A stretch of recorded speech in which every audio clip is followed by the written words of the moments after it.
Friends, நம்ம மகாநதி ஃபேமிலிக்கிட்டேருந்து நிறைய pictures வந்துட்டு இருந்துச்சு. எங்கெல்லாம் நம்ம காவேரி அவங்க ஃபோட்டோ வரலேன்னு எல்லாம் எதிர்பார்த்துட்டு இருந்தோம். அவங்க பிக்சர் எடுக்கலாமான்னு ரொம்ப தேடி பார்த்தேன், எங்கேயும் கிடச்சிருச்சு.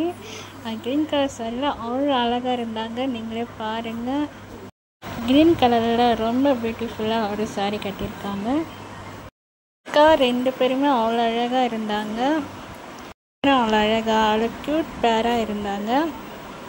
பார்க்கும்போதே அவ்வளோ அழகாக இருக்காங்க. இது உங்களுக்காக அவங்களோட பிக்சர்ஸ்.